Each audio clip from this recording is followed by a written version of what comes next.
Hello students, welcome to my YouTube channel Eklavya official. देखिए students, आपको इस चैनल पे क्लास 11 12 बीएससी एमएससी फिजिक्स की टॉपिक्स की सुपर इजीएस्ट एक्सप्लेनेशन देखने को मिलती है। और आज का जो हमारा टॉपिक है वह क्लास 12 का चैप्टर 2 का potential energy of a dipole in external electric field. अब देखिए, एक्सटर्नल इलेक्ट्रिक फील्ड आपके पास आपको दिया हुआ है, उसमें हम डाइपोल को प्लेस कर रहे हैं और बता रहा है, पूछ रहा है कि इसकी पोटेंशियल एनर्जी कितनी होगी। तो एक्सटर्नल इलेक्ट्रिक फील्ड को हम इस तरीके से दिखाते हैं, जो यूनिफॉर्मली एरो से दिखाया गया है वो एक्सटर्नल इलेक्ट्रिक फील्ड है। और इसमें हम डाइपोल को प्लेस किए हुए हैं। डाइपोल क्या होता है? पॉजिटिव और निगेटिव चार्जेस होते हैं जो शॉर्टेस्ट डिस्टेंस पे आपके सेपरेटेड होते हैं, उसी को हम डाइपोल बोलते हैं। पिछले लेक्चर्स में मैं पढ़ा चुका हूं। और ये जो हमारा जो देखिए यहाँ पे डाइपोल को जो प्लेस किए हुए हैं वो निगेटिव क्यू और पॉजिटिव क्यू को इस तरीके से शॉर्टेस्ट डिस्टेंस पे प्लेस कर दिया गया है। जो इसमें जो डाइपोल मोमेंट होगा, जो इलेक्ट्रिक डाइपोल मोमेंट होगा, उसका जो डायरेक्शन होता है वो निगेटिव टू पॉजिटिव होता है। तो निगेटिव टू पॉजिटिव इस तरीके से हम बना देते हैं, जिसको हम पी से डिनोट करते हैं, है ना। अब देखिए इसमें होता क्या है कि जब भी आप किसी डाइपोल को इलेक्ट्रिक फील्ड में, यूनिफॉर्म इलेक्ट्रिक फील्ड में प्लेस करते हैं, तो वो उसके ऊपर जो है टॉर्क एक्सपीरियंस करता है। वो क्या एक्सपीरियंस करता है? टॉर्क, फोर्स एक्सपीरियंस करता है। तो टॉर्क बेसिकली क्या है? जब भी फोर्स रोटेशनल मोशन में लगता है उसको हम टॉर्क बोलते हैं। टॉर्क है क्या चीज? एक काइंड ऑफ फोर्स ही है। तो जब फोर्स जो है जब रोटेशनल मोशन में लगता है, चाहे वो क्लॉकवाइज लगे चाहे एंटी क्लॉकवाइज लगे, तो उसको हम क्या बोलते हैं? टॉर्क वहां बोला जाता है। तो यहां पे जो टॉर्क लगेगा उसकी जो वैल्यू होती है वो टाउ बराबर पीई साइन थीटा होती है। पिछले लेक्चर्स में पढ़ा चुका हूं। तो जो टॉर्क लगेगा इसमें वो क्लॉकवाइज डायरेक्शन में लगेगा, इस तरीके से। जो टॉर्क लगेगा इसलिए क्लॉकवाइज डायरेक्शन में इस तरीके से घुमाने की कोशिश करेगा। तो जो डायरेक्शन होगा पी का और जो डायरेक्शन होगा ई का, वो सेम डायरेक्शन में ले आना चाहेगा। अगर ई इस डायरेक्शन में है तो पी भी इस तरीके से क्लॉकवाइज डायरेक्शन में घुमा के इसी डायरेक्शन में ले आना चाहेगा। तो इस तरीके से जो है फोर्स लगेगा, इस तरीके से जो टॉर्क इसके ऊपर काम करेगी, है ना। तो जो टोटल जो इसके ऊपर जो टॉर्क लग रही होगी इस डाइपोल के ऊपर, वो कितनी लग रही होगी? टाउ बराबर पी साइन थीटा। और जो सेम डायरेक्शन में इलेक्ट्रिक फील्ड ई और इलेक्ट्रिक डाइपोल मोमेंट पी को सेम डायरेक्शन में जो चीज ले आना चाहेगी, उसी कंडीशन को हम बोलते हैं स्टेबल इक्विलिब्रियम की कंडीशन, है ना। तो जो स्टेबल इक्विलिब्रियम की कंडीशन में ये बार बार आना चाहेगा। यहां पे कभी भी किसी भी डाइपोल को प्लेस करने के लिए, जब भी आप डाइपोल किसी यूनिफॉर्म इलेक्ट्रिक फील्ड में प्लेस करते हैं तो उसके ऊपर कुछ ना कुछ आपको वर्क करना पड़ता है। जब ये पोजीशन पे, जिस पोजीशन पे डाइपोल को रखा गया है, उस पोजीशन पे रखने के लिए, जैसे ही आप इस पोजीशन पे किसी डाइपोल को किसी यूनिफॉर्म इलेक्ट्रिक फील्ड में रखेंगे तो उसके ऊपर आपको वर्क करना पड़ेगा, है ना। और वही वर्क पोटेंशियल एनर्जी के फॉर्म में स्टोर हो जाता है। क्लियर? अब यहां पर जो टॉर्क कार्य कर रहा है, इसके ऊपर जो टॉर्क कार्य कर रहा है, तो हम निकालेंगे कैसे कि इसके ऊपर वर्क, हम कैसे इसको हम कैलकुलेट करेंगे? हम कैलकुलेट कैसे करेंगे? पोटेंशियल एनर्जी को कैलकुलेट करना है तो कैसे हम इसको कैलकुलेट करेंगे?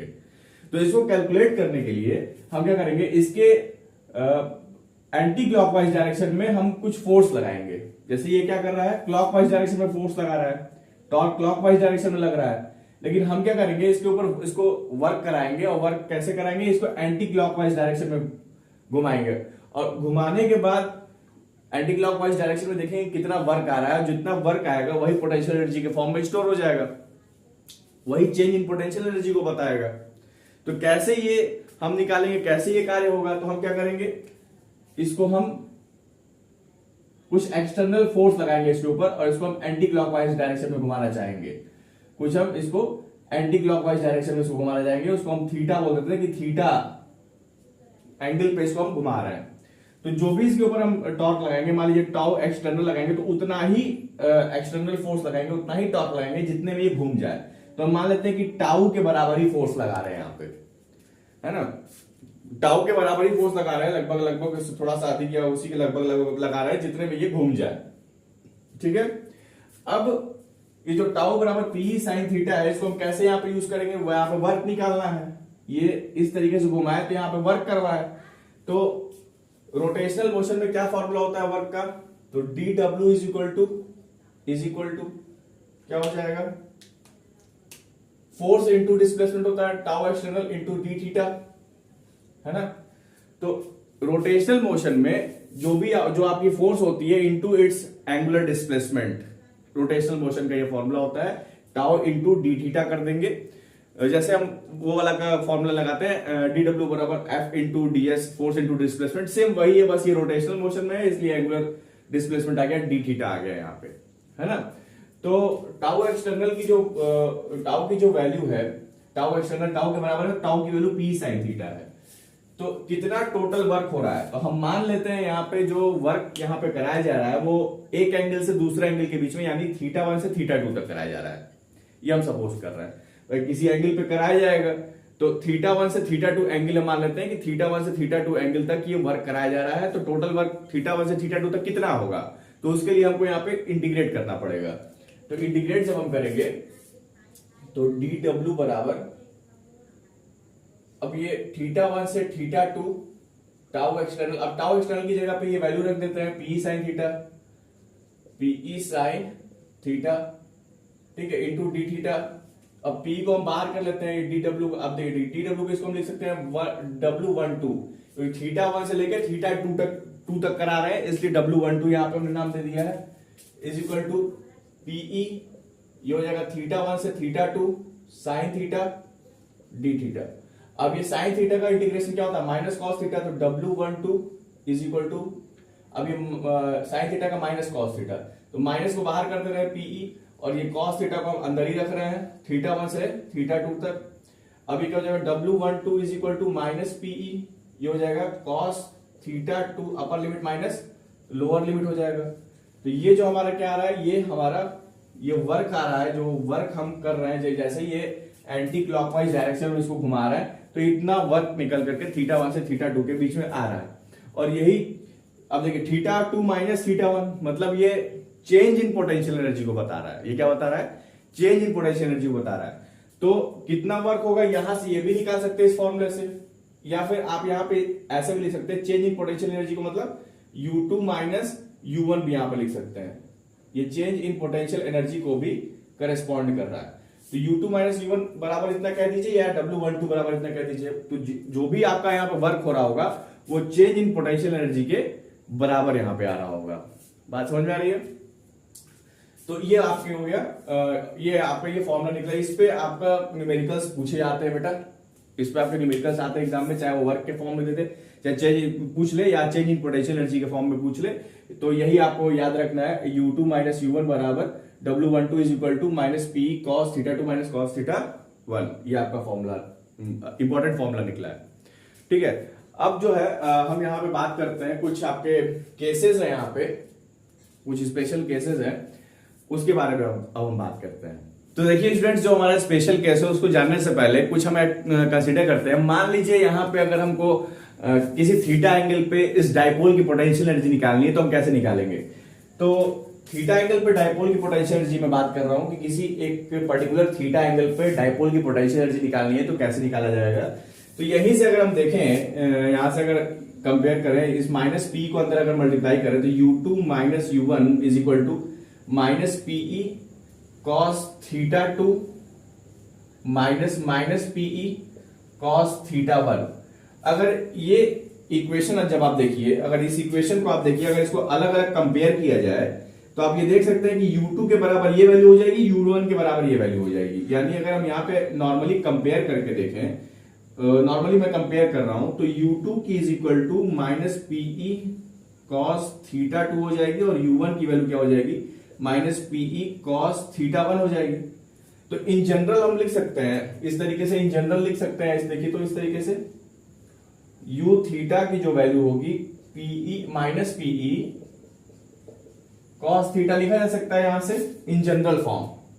हम नॉर्मली कंपेयर करके बता रहे हैं कि U2 की वैल्यू इतनी लिखी जा सकती है, U1 की वैल्यू आपकी इतनी लिखी जा सकती है, अगर इसको कंपेयर कर रहा है तो इन जनरल इन दोनों इक्वेशन से हम इतनी बात लिख सकते हैं, है ना। तो क्या वैल्यू आ रही है, U theta equal to minus P cos theta. Minus क्यों आ रहा है, देखिए जब भी आप देखिए माइनस के बारे में, जब भी आप डायपोल के ऐसे डायपोल के बारे में बात करते हैं जहां एक चार्ज निगेटिव होती है दूसरी चार्ज पॉजिटिव होती है, तो उसकी जो पोटेंशियल की वैल्यू होती है हमेशा निगेटिव आती है। अगर दो चार्ज दोनों पॉजिटिव है या दो चार्ज दोनों निगेटिव है तो यहाँ पे जो पी की वैल्यू होगी वो हमेशा पॉजिटिव आएगी, निगेटिव नहीं आएगी। लेकिन अगर आपके एक चार्ज निगेटिव है एक चार्ज पॉजिटिव है तो यहां पे जो वैल्यू आएगी वो हमेशा निगेटिव आती है। ठीक है, तो यहां पे अगर देखा जाए, जब यहां पे हम जब जो स्पेशल केस के बारे में बात कर रहे थे वही स्पेशल केस यहां पे बात करते हैं।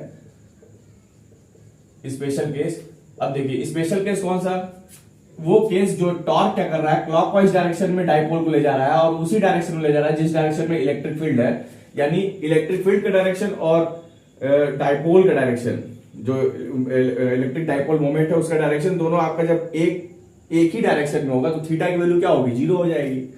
तो यहां पे थीटा की वैल्यू अगर जीरो रखा जाए, 0 डिग्री, तो U theta is equal to minus PE cos 0 degree. तो ये वैल्यू क्या आ जाएगी, U theta is equal to minus PE. अब देखिए ये यू थीटा माइनस पी को क्या करस्पॉन्ड कर रहा है, माइनस पी का मतलब होता है मिनिमम पोटेंशियल एनर्जी, और मिनिमम पोटेंशियल एनर्जी किसको करस्पॉन्ड करता है, तो इक्विलिब्रियम, स्टेबल इक्विलिब्रियम को करस्पॉन्ड करता है। जो माइनस में पोटेंशियल एनर्जी, यानी यहाँ पे जो पोटेंशियल एनर्जी वो मिनिमम पोटेंशियल एनर्जी है, और मिनिमम पोटेंशियल एनर्जी हमेशा स्टेबल इक्विलिब्रियम को करस्पॉन्ड करती है। स्टेबल इक्विलिब्रियम स्टेट को करस्पॉन्ड करती है, यह हमेशा आपको याद रखना है। ये एक केस हुआ या पहला केस हो गया आपका, ये फर्स्ट केस है आपका। और जो दूसरा केस है क्या है, दूसरा केस के अगर बारे में बात करें तो थीटा की वैल्यू 180 डिग्री ली, यहां पे क्या लिया है, थीटा की वैल्यू 0 डिग्री। अब ऐसा कंसीडर करेंगे कि दोनों का डायरेक्शन जो है आपका अपोजिट है, मतलब थीटा की जो वैल्यू है वो 180 डिग्री आ रही है।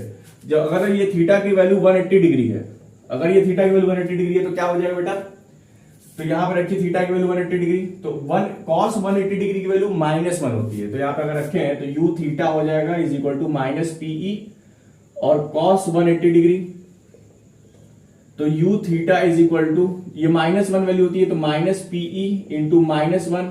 तो इसको क्या लिखा जा सकता है, इसको डायरेक्टली हम पीई लिख सकते हैं। यानी यहां पे जो पोटेंशियल एनर्जी आ रही है, यहां पे जो पोटेंशियल एनर्जी आ रही है वो क्या आ रही है, ये मैक्सिमम पोटेंशियल एनर्जी को करस्पॉन्ड कर रहा है। किसको करस्पॉन्ड कर रहा है, ये मैक्सिमम पोटेंशियल एनर्जी को करस्पॉन्ड कर रहा है। और मैक्सिमम पोटेंशियल एनर्जी किसको बताता है, अनस्टेबल इक्विलिब्रियम कंडीशन को बताता है। अनस्टेबल इक्विलिब्रियम कंडीशन को करस्पॉन्ड करता है। क्लियर, तो ये आपके कुछ स्पेशल केसेस हो गए। तो इस टॉपिक में किसी बच्चे को कोई अगर समस्या हो, प्रॉब्लम हो, परेशानी हो तो बेटा आप पूछ सकते हैं, कमेंट कर सकते हैं। टेलीग्राम चैनल बेटा, हाँ टेलीग्राम चैनल पे सभी बच्चे ज्वाइन कर लीजिए, जिसपे आप रेगुलर अपडेट्स ले सकते हैं मेरे क्लासेस के, और आपको नोट्स उस पर प्रोवाइड हो जाते हैं। हाँ बेटा, अगर आज की क्लास सभी बच्चों को समझ में आई हो तो वीडियो को लाइक और चैनल को सब्सक्राइब जरूर कीजिएगा, और अपने फ्रेंड्स के साथ जरूर शेयर कीजिएगा, जिससे कि वो भी इजीएस्ट लैंग्वेज में अपने सब्जेक्ट को समझ सके। Thank you so much.